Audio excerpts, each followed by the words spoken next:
No,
si a haali gon aɗa min mbaɗani kew noon ɗum waɗi ɗum aɗa frère am grand frère am o ko yano ko nelno no witano kawamo ko ya haaldi e no yinde noon ndeysan aɗa andi tan woodi hillifal ganduɗa holla jiiɗa Mboumbayi no yettinde tan noon waajo wi affaire o rokkiri e ɗum waɗi min mbaɗani haydara ɗum waɗi hay goto min kannani quoi. Oui, non, si, an hen jeeɗa tawi on komin mbaɗatno rek a tinat mais min jiiɗani bonnude liggueyaji ma aussi quoi ɗum waɗi ɗum. Oui, ɗum waɗi ɗum kay ɗum waɗi ɗum. Min tindiran hay goto quoi vraiment. Ok, e ala probléme so heeƴi hen tan après ndewaga inchallah. E hande jammo debbo joftat hande inchallah so Allah jaɓi. Ok, a jarama. Merci beaucoup. Boy, on noddanno ɗon téléphone? Ibrahim noddanno wi pourquoi eɗen mbaɗa kew en tintinanima quoi. Ko moƴƴi waɗi. No boy, mi haalani ɗum de an hande ñalawma on ɗum lelde. Boy, c'est normal. Héros, il faut réel quoi. Parce que aɗa waɗi ɗum. Te surtout jamma hande o. Oh, jamma hande o ma seeɗa jamma jewtuɗi. Ɗum waɗi noon alay sag héros lelema fof lelatema an ala ko jiita so wona tan garal waajo. Ɗum ko gonga. Mais boy, ko jammaji jogori welde ko fof e ñalawmaji jogori welde ko affaire goto manki hen. So tawi boyade siftoro baba nde wurno nde yo Allah ɓuuɓamo ɗo heɓno ebo kali wot fe ndesa ebo kali res jamma e ñalawma ko ɗum sukkanno noppam haala nde desnoɗa ɗo nde ko an waɗi fawoy ko an fawi dow wonde l'essence hankkadi ko an fonno wonde afof tan ka aadi mamam resi mais hande alhamdulillah mi resi mais tawanimo ɗo kono ham mbeɗa yenana to Allah to liri ɗo ɓerde mo ɓuuɓiyam sabu ko yimno ko c'est normal mi haaranma guiɗel ɗum waɗi kala ken kew yo jaam kew hande o gallo so weeli o tinat ɗum to o welto hen so boni noon wayat aussi ndi welno neɗɗo ne resa bandiraɓe ma fof tawe guila kawiraɓe ma babiraɓe ma tohosɓe hay guggiraɓe ma famille fof tawe ballidma e dewgal ma o adda bidon nebam o adda sac maaro o adda dambiri guila jawɗi ha e gayi walla e ko ɓuuri walla ko nandi hen ballima mbawa tinde ƴiƴam ma nana ɓattima mbawa tinde enɗam ma nana ɓattima sa yeccirima jiya banden caggal ma ko ɗum tagi Fouta weeli yimɓe fof mballodirat sa fune kewnude ɓe gaddi diwde tan ko mbiyami ni ɓe gaddi sakuji maɗa walla ko ɓuri ɗum so rewi lawol Fouta fotani wiyede Fouta fonno wiyede ko wuuro teddugal sabu ko teddugal ko toon woni way en weli wurdude famille mum kalko kewnuɗa jomumen jiya ɗum c'est bien beau en weli te neɗɗo fof yiɗi ɗum aussi mais boy mi haalanma gueɗe tati e gorko mi yiɗaɗo yaware noon ko essaye resde mus ko fof waɗa feere ndendina kalisal e warñere ma liggoɗa kalisa e doole ma won kalis laaɓe toy ndesera debbo so yihi aussi ha o yonti dañde ɓiɗɗo o dañi ɓinguel aɗa inni ɓiima liggi e warñere ma liggi e doole ma jetna kalis laaɓe toy innira ɓinguel ma so ngel mawni ha yonti duhaade itte kalis ma itte warñere ma halis laaɓe toy ñoɓna ɓi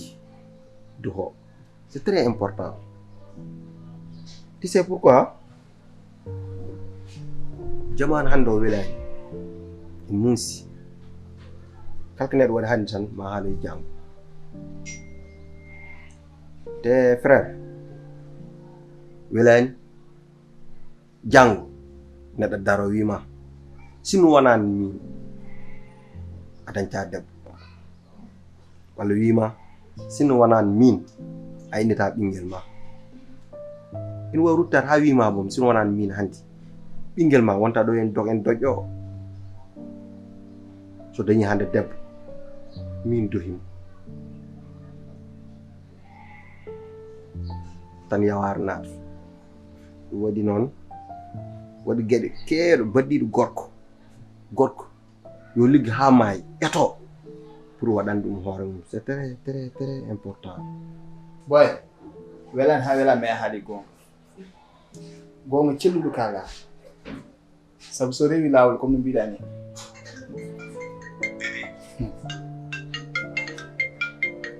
bébé noɗa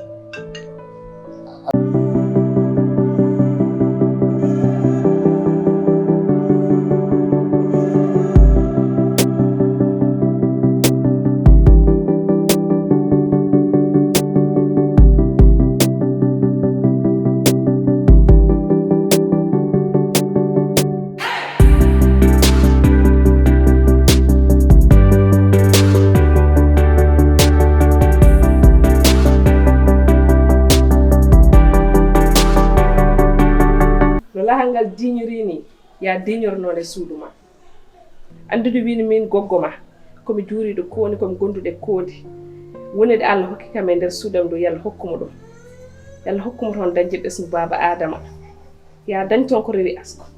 bisimillahi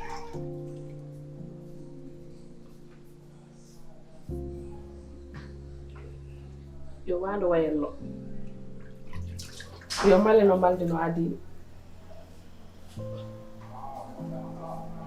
oɗo way maalo moƴƴin fof inchallahu rabbi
Masamba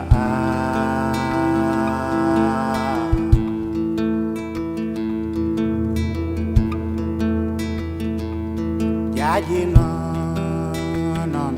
Masamba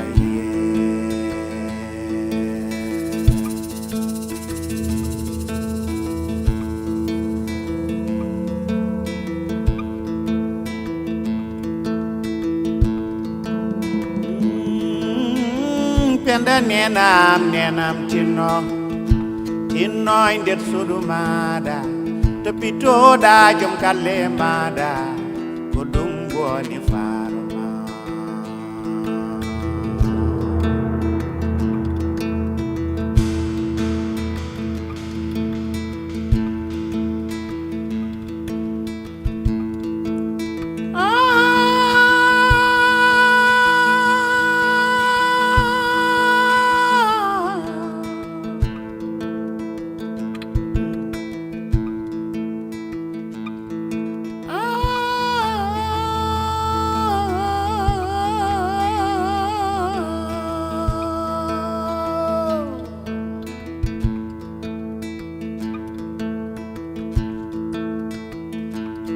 Jamano hande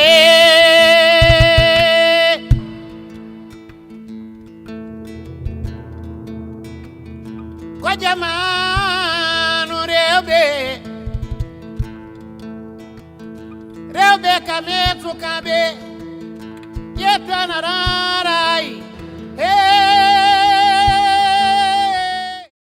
miya bele ko Mia beleko fama nyame kokoriko mia beleko kokoriko mia beleko mnyambele tolimenko debe sumalo fama nyame mia bele sika ufe Afrika yo mia bele farafina Afrika yo Mia bele firafina Afrika ye